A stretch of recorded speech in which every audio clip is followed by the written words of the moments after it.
Good morning, everyone. Good morning. Thank you again, David. Okay. Is this okay? Maybe I'll move this one. It's just this laptop may come in the way of this. Oh, okay. Right. It's asked me for the pin. Right. Okay. Yes, there's two things I want to share with you before I start the sermon. One thing I told Kieran, who invited me about a month ago, and I'll tell you what I said to him then. But one thing I didn't tell him was I may not be here today if I don't know if you know, but I'm a passionate football supporter. I support Everton. If Everton got relegated, which they nearly did, I would not be standing here today because I'll be moaning for a year. I promise you. I was that. I had 2 or 3 weeks of scaring and all kinds of situations. Yeah. So luckily we escaped relegation because we beat, I think, Crystal Palace in the penultimate game, and we secured stay in the Premier League after 70 years. It's one of the clubs that has never been relegated. So we didn't want to be relegated now as a top team. Anyway, so I thank God for that. And that's why I'm standing here today. Now, thank you, Kieran, for inviting me to give this sermon. I did say to him at the time that I was working on some things, and he liked it. So I hope you don't mind. This sermon is going to be a bit different to what you normally hear.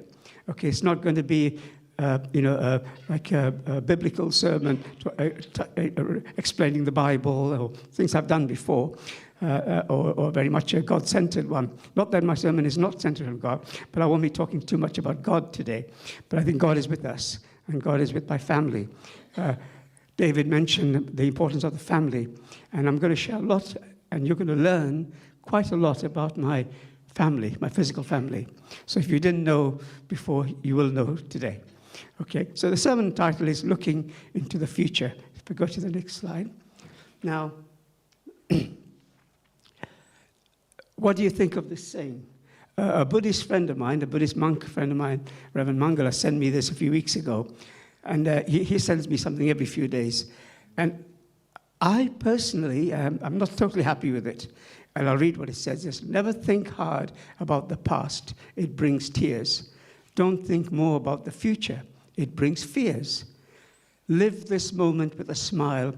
It brings cheers. Now, whilst I think we should be happy in our lives, happy and contented in our lives, the past is not necessarily bad. And I'm going to share with you today, I'm very grateful to my ancestors. You know, we do ancestor liberation and so on, and we value our ancestors very much. And my ancestors, particularly my grandfather, who I'm going to share with you, is for me a hero. And I believe I'm standing here on his foundation. So actually, I'm not going to it doesn't just bring tears, it brings a lot of joy to my heart and my mind. And also the future, yes, we can be a bit fearful, but if we make a good foundation, if we do our best in our lives, in our church life and in our work and family and so on, if we do our best, then we have to look forward to the future. And I love that song, I Have a Hope, because I'm going to analyze it a bit later, because I took time to really study that song that was written by an American called Tommy Walker, and I took time to analyze it, which I will do in a minute. So anyway, there is hope. But let me start with this Bible reading from Jeremiah 29:11, which says, "For I know the plans I have for you, declares the Lord, plans to prosper you and not to harm you, plans to give you hope and a future." Do those words ring a bell? They're in that song, aren't they? So Tommy Walker, who wrote the song some years ago in America, he actually used Jeremiah. He used these words to develop that song. Yeah. And I'm going to expand on this. Let's go to the next one. Now, okay. Now, I have a story to tell you today. There was a famous comedian who used to say that, I forget his name now. He used to say, I have a story to tell you. but I'm not a comedian. So I'm going to tell you an honest story. And it's about this lady at the bottom right. She's my aunt, Auntie Hilda. And that's my mother, by the way. So that's my mother in the middle there. Now, and let me just tell you who the people are. On the your top left is my uncle who passed away, Uncle Thomas. Who passed away, and his wife next to him, Sabine, who passed away as well. And then the gentleman in the middle with the green shirt is Auntie Hilda's husband, who's very ill with Alzheimer's, but he's with us on the earth. And then my Auntie Julie, in the pink sweater, who passed away some years ago. And next to her is my godfather, Uncle Camillo, who's still alive in Canada. So that's my family. Now, I want you just take your mind back to Easter 2018, before the pandemic. And we, my family, actually were very worried at that time because my mother, until Louisa, her name is, she was very ill. For 2 weeks, she was not hospitalized, but she was very ill at home. She did go to hospital, but come back home. She was quite sick. And her younger sister, Hilda, decided to come and spend the 2 weeks with us. And lo and behold, my mother recovered. She recovered really well. And, so my brother, my elder brother, who's a retired GP, he invited us to his house for Easter Sunday meal. We had a big celebration. So we had a lovely meal at his house in a place called Malden in Essex. And then after the meal, we were sitting down in the lounge. Yes, and we were sipping a sherry. Okay, it was a nice, lovely evening in Malden. And Auntie Hilda said, can I share something? And she's a very outgoing person. So we sat for about 3 or 4 hours listening to her share stories that even her elder sister, my mother, knew nothing about. Because my mother got married young and left the family in East Africa. And Auntie Hilda stayed with her dad, my grandfather, till he passed away. So she knew him really well. And that's why I said he's a hero, because I'm going to share something about him. Okay, the next slide. This is my grandfather, Mathew. My son is named after him, as it happens. And Mathew D'Souza is my grandfather. Now, so I've written some notes so I don't just waffle too much. So, right. So my grandfather, actually during the pandemic, I felt, I'm sure all of you did something special in the pandemic to pass the time, but I took to writing. So this is my first publication, which is the life of my grandfather and his wider family. And I interviewed family members all over the world through email. And then I put together this publication. Right here. This is a copy of it here. So I did that during the pandemic. And I sent it to different family members around the world who participated in it, who contributed. Anyway, the key thing about this grandfather of mine is he was a role model, a real role model for me and my family. And I'm going to share a few things about him, which will tell you why. Okay, one thing, as David was saying, family. He believed in the family, so much so that if you see the next slide, it says, this is an excerpt from the book which I've written, and it says, Mathew moved to Tanga. Tanga's in Tanzania, in East Africa, in 1912, age 16. He was born in 1896 in Goa. I'm from Goa, by the way. My ancestors are from Goa, which was a Portuguese protectorate in India.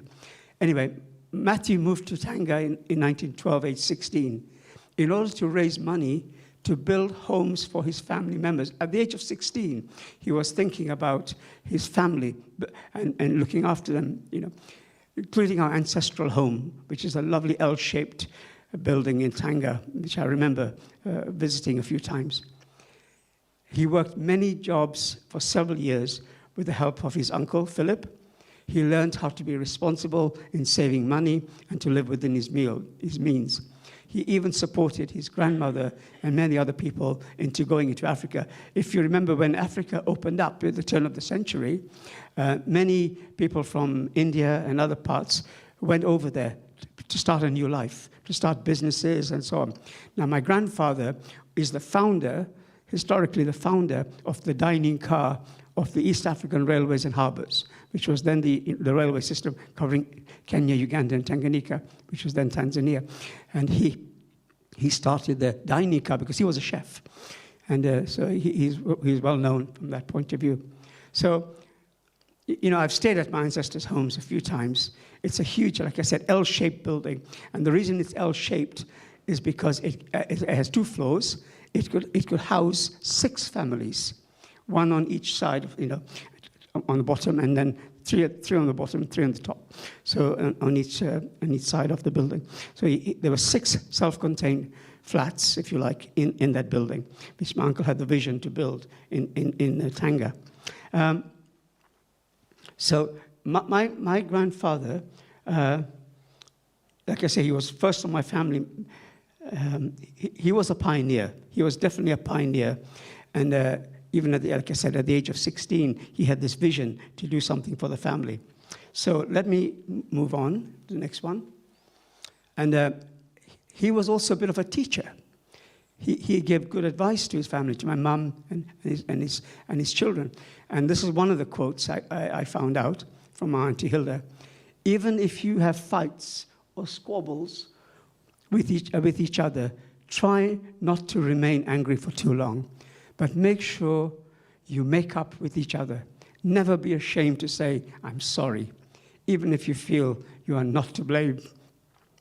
It takes a bigger and smarter person to make the first move. This is going back to the early 20th century, and this is the type of man my grandfather was. So I have a lot of respect for him. Now, yeah. So this advice he gave, isn't it relevant even today? It's an eternal message that my grandfather gave. He gave his family, and I think it's also for the whole world. Don't you think? Right. Let me move to the next slide. Okay. Okay. This is the picture. These are my three nephews. I'm going to tell a little story here, because it's all to do with the family, and it's to do with inspiration for the future. My title is, I said it's called Looking into the Future, but actually I should really call it Looking into the Past, Present, and Future, because I'm also, I guess I've already touched a bit on the past.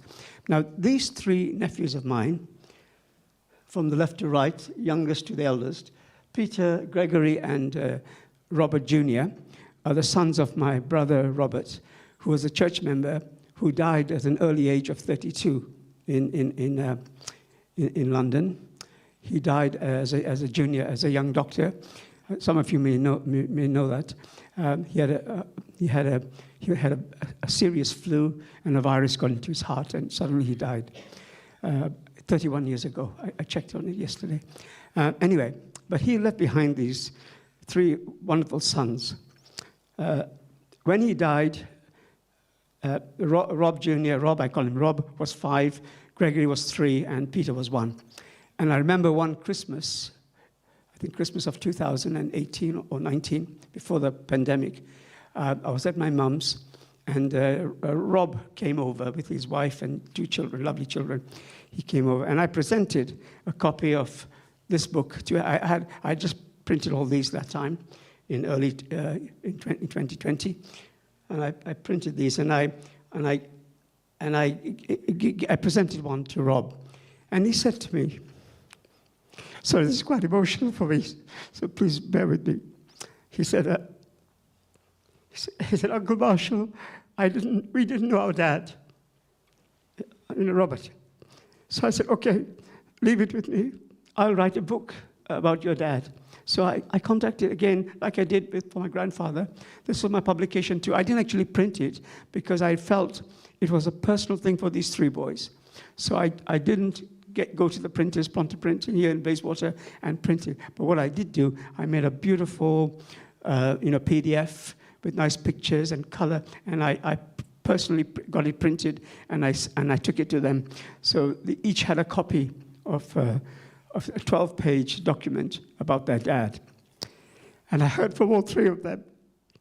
And they said they never knew these things. So anyway, I was just happy to do that for them. Okay, let's move on. Now, the next picture is my dad himself. Handsome man, isn't he? Now, I remember my dad. This is the latest book I did.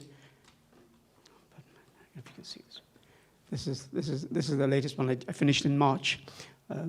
This is more substantial because it's got a lot of family members send me lovely pictures, including my brother, pictures and articles about my dad. He was, to me, he's also another hero like my grandfather. But I was closer to him because I lived with him for many years until I met the church and moved out, of course. But my dad was an inspiration to me. Yeah, I looked up to him, and I learned so many things from him over the years. And there's two quotes here I remember eternally that he said, and he used to say these to all of us at different times of the day and year and so on. Be what you are, for what you are has worth. To be what you're not is the greatest sin on earth. I wondered about those things. And what he was saying was, God has given us a character, a nature, and we should really, use that to its fullest and live that life, because we are great people, we are worthy, we're full of worth, if you like. So we should really, live the best in our lives. And so if you pretend to be something different, it's a sin, according to my dad. It's a sin because that is not what God made you. So actually, you're cheating God. You're cheating yourself, in a sense. Yeah. So my dad always used to encourage us. Unlike my mum, who used to sometimes hit us when we were young, my dad never beat us. In the olden days, parents hit the children. They can't do that anymore. But my parents had a stick in the house. If we misbehaved, we got hit. Six of the best, even at school in Kenya. I received many times for stealing peaches from outside the headmaster's office. I was very naughty, but that's another story. And so I got caned many times. But anyway, my dad was very different. He didn't have that attitude. He was a very kind. I described him in the book as a very kind, loving father, and very fun-loving and handsome father. That's how I described him. I think you'll agree with me. But he also, before he died, and it's on I put it on at the bottom of the book there. This is a quote he gave us before he died. And he says, "When my life on earth is ended and I reach the other shore, I shall meet my own dear ones who have gone that way before." So he was already thinking about meeting his passed on brothers and sisters and family, and including our daughter Sandra, who passed away. He used to mention her. So he had this longing, in a sense, that when he died, he's going to connect to our family, in the spirit world. So yeah. I also remember him. I forgot to mention this. Luckily, I could write notes on my PowerPoint here. My dad was not just an inspiration to me. He was very hardworking. Like my grandfather, he did many jobs. We lived most of our lives in Kenya. Some of you may know, 7 miles from a town called Kericho. And my father was an accountant at a tea estate. He was the chief accountant there. But he used to make effort to come and take us to school 7 miles in the morning, 7 miles in the evening. He used to come home in the afternoon during the holidays and be with us for lunch. He did all those things. He was really great as a father goes, and I'm very grateful to him. Right, let's move on. And the next one is about weight. Yeah. I have to mention weight, haven't I? I have to go from the family to something more public. I was thinking, now I haven't printed it yet, but I'm actually working on a book, and it's called Outstanding Moments in Weight UK's History. This will be for two purposes I'm doing this. One is as a historical document, because you never know when our time is up to leave this earth, and it's good to leave a legacy. It's good to leave something behind. So I've decided I'm working on this. I've got Kate Subata from America sending me an article. I've got Tadeo in Uganda writing me, because Wait UK got involved in Uganda and other countries. So I've got representatives in those countries to explain how Wait help the young people in those countries, get away from HIV and AIDS and live an abstinent life and all the stuff that Wait does. So basically, I'm waiting for some testimonies to come in, which will be in this book, as well as about 15 different reports, outstanding reports, like our trip to the Philippines, our trip to Ghana, etc., etc. I'm going to put all these in, but I wanted testimonies to make it more, more personal to some people. So this is something that's in the progress. And I'm not just doing this as a historical document, which is important, but it'll also be a fundraiser. So maybe at the Christmas when we have a Christmas concert, or if there's an event that FFWPU does, and we're allowed to sell things, then I'll be selling this Wait publication. So that's watch the space. It'll come up in the next few months, I think. But things take time. So like I said, this is going beyond the family, something I'm passionate about, but also regarding the future. I think Wait is very much a futuristic organization, because we're, as former Wait members will know, Wait teaches you to prepare for the future, to prepare for marriage and family in the future. And it teaches you to stay abstinent, to be faithful. So these are wonderful values that Wait has been promoting, since 2002. So we want young people, and both at present and in the future, to live in a positive and valuable way. That is the message from Wait. Now, I said I'll come back to Tommy Walker's song, I Have a Hope. Is it up there?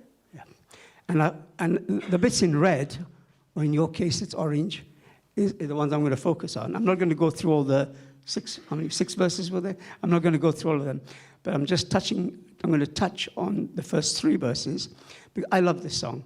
So thank you I know I asked Kieran if you could sing. I think we sang it last week as well. I love this song, and in fact, this was an inspiration to me to prepare the sermon. So I'm very grateful that this song was chosen, I think a week ago or 2 weeks ago. I love it, I truly love it, and I'm very grateful to Tommy Walker for writing it. Anyway, the point is, I'm just going to focus on a few lines. My life's not over, a new beginning's just begun. And you could say that, of course, when we meet the church, when we meet true parents, we have a new beginning, right? And so even like for second gen, I can see a few here that, they've been born in the church, but it's like, they have to think about now, life is different from the outside world, if you like. And it's a special life in the movement with God and true parents with us. So a new beginning, new things to do, new way to live, and so on. So I'm very grateful for that. And then in the second verse, God has a plan, it's said, not to harm us, but it's to prosper me and to hear me when I call. He intercedes for me, working all things for my good. So God is behind us. God is our guiding light. God is there to help us be happy, to be healthy, and to be also wealthy. There's no harm having wealth as long as we're not selfish. To have a nice car, nice house is fine. To live well, as long as we're not just being selfish and thinking of ourselves, but we're also thinking about other people and others. So actually, and then when we need God's help, when we have illness or difficulties, we can turn to God in prayer. We can, call God up and say, please help me, please guide me. I'm your child, and I would like to do this, this, and this. Please help me achieve this. So we turn to God. He has prepared for me great works. He'll help me to complete. When I was writing these books, I had to pray, of course. I had to pray because I didn't want my family, particularly, to inherit something that's A, not authentic, and B, also is inspirational. I use that word a lot. I wanted my family and my future generations to know about my grandfather, my family, and my dad, for example, and my brother. I wanted them to know because these were people I look up to. And if I looked up to them, and also my children and their grandchildren and so on can look up to them with inspiration, as a source of inspiration and vision. When I was thinking about my grandfather, when I asked Kiran when I chose "Be Thou My Vision," because these are visionaries.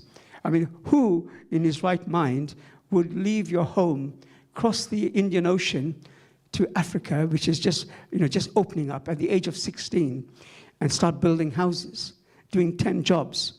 How many people would do that? That's an amazing thing. So that's just one example. You'll have to read the book to know more about my grandfather. Anyway, so he has prepared for me, and I love God, and I'm grateful to God that God has helped me do all these things. These are just some of them. If it wasn't for God, I wouldn't have started WAIT. I wouldn't have done been involved with RYS and et cetera, et cetera. I don't want to go into all those. There's a lot of things I could do because I had God behind me, because God was with me, I believe. Now, there's only a couple of slides left. Coming towards the future, looking towards the future. I've been thinking about my family, my health, my work. I don't want to bore you with my health issues. As we get older, somebody once said, and it was David who said, we're all getting older, and some of us are experiencing health issues. But that comes with older age, and so we have to deal with them. Whether it's arthritis, whatever it might be, we have to deal with those things. But family is key. I was saying to my son Mathew the other day, we don't see him so much because he doesn't live with us, but he comes most weekends and spends some time with us, which I'm very grateful for, and so is Joanna. But because my mum's 90th birthday celebration is coming up in June, and I was saying to my son, "You're coming, aren't you?" Of course he's going to come, even though he has a different life and so on. He loves his grandmother, and we're going to celebrate my mum's 90th birthday in Chelmsford in a big style. A big hall has been hired, and 50 guests are coming. It's going to be great. So, Matthew's going to be there with Joanna and me and others. So family is so key. But also work. Yeah, now I'm retired. Each of us has our own, as I've written here, each of us are at a different stage in life with different things to consider. So you might be at college or school, you might be just started work or university, whatever it might be. We're at different stages. Many of us are retired, others are still at work. So, there are all these things to deal with in life, to balance, if you like, to find the balance between our family, our keeping good health, and the work we do to make money to live and so on. This is all a question of balance. So that's a challenge for us. But the future is good. The future is hopeful. And my final slide, this is a bit of homework. I think Mike always tends to give us homework. I was thinking of him when I prepared this slide. I didn't know he'll be here today. But in thinking about our lives, we should take the time to consider. I'm not saying doing it now, but whenever you can. This is what I'm doing. How God has been working in my life, how God has been and is working in my life. The impact of others, friends and family. That's so important for me, for support, for encouragement, etc., etc. So we need to consider that in our lives and be kind and helpful and so on. And then finally, what plans do we have for the future? What plans do we have for the coming months and years? Some people may have more than others, depending on your stage in life, what you're doing and so on. But I think this is something to consider. So I'll leave you with these points. Thank you so much. Thank you.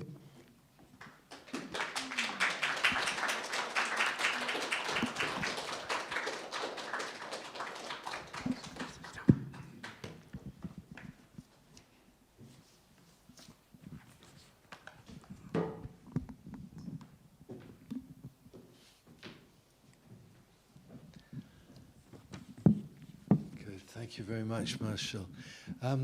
Kieran asked me to do a reflection or personal takeaway on the message. I said, do I have to? I really don't like to do that. And he said, well, up to you.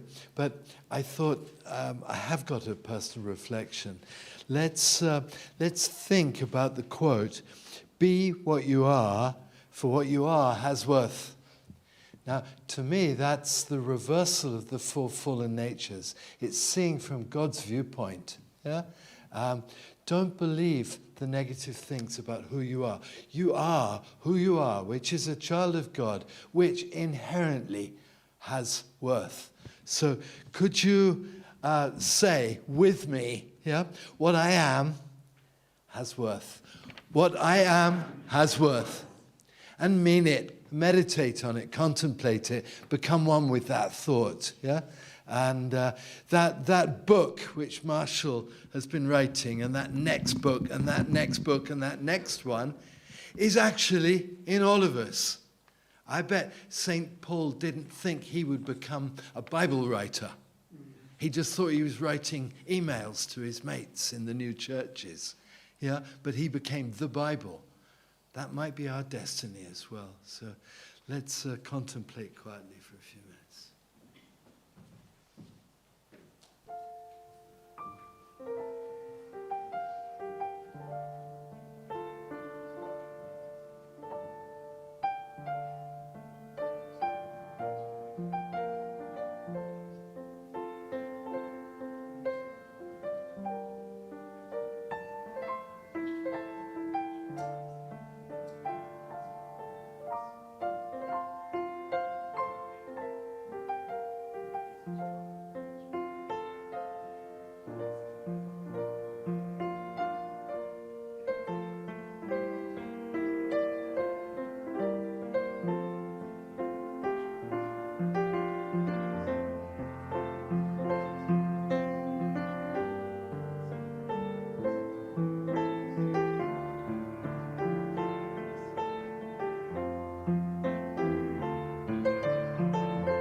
Thank you. Let's rise and we'll sing the offering song.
beloved Heavenly Parent, we thank you so much for being able to be here today. A small congregation, Father, representing the whole of this country, Father, in London. We thank you for the many blessings you bestowed upon us. We think especially about our ancestors, the people who pioneered the way so that we were able to meet our true parents at this time. The incredible merit which they left behind them. And Father, we want to thank you so much for this service together. And we want to offer a small token of our heart towards you, because you created this world, you created everything, you created us. And Father, a small token of our love and appreciation, we want to make this offering to you. And we want to offer this on behalf of everybody here. My name, William Haynes, the Central Blessed family. I urge you.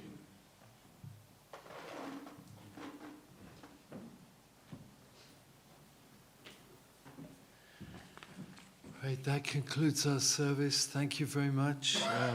Thank you very much to Reverend Marshall for the sermon. Thank you for our sound tech team. Thank you to Kieran for inviting everybody and holding us all together. Thank you to William and to everybody who blessed the day. So have a great day and see you. Yeah, please.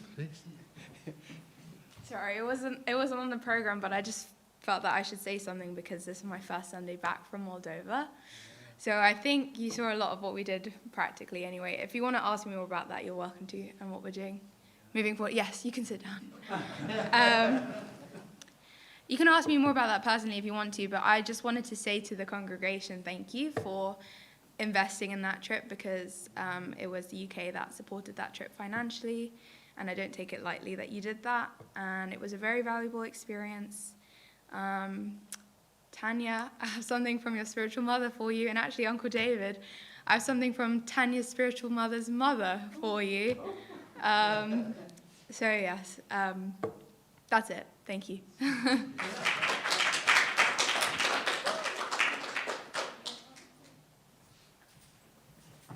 Great. Any more impromptu messages? So, AJ, you want to? You always have a message. Have a great week. Lovely. Thank you.